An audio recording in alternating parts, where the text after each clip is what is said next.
সর্ষে তেলের মতন ভালো জিনিস কিচ্ছু নেই।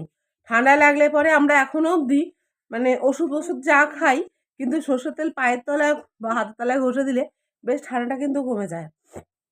তো এখনও যেগুলো আমি আমার ছেলে মেয়েদের জন্য করি। হ্যাঁ, তো এই যে দেখো পায়ের তলায় তেল ঘষে দিয়েছি, তার নাক বন্ধ হয়ে যাচ্ছে।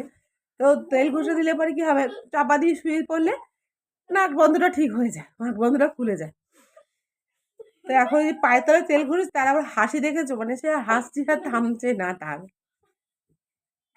তো তোমরাও মানে যতই বড় হও না কেন, ওষুধ যতই খাও না কেন, পায়ের তলায় হাতের তালুতে তেল ঘষে দেবে, দেখবে কিছুক্ষণ মানে মধ্যেই বাচ্চার নাক বন্ধ খোলা একদম মানে সঙ্গে সঙ্গেই খুলে যাবে।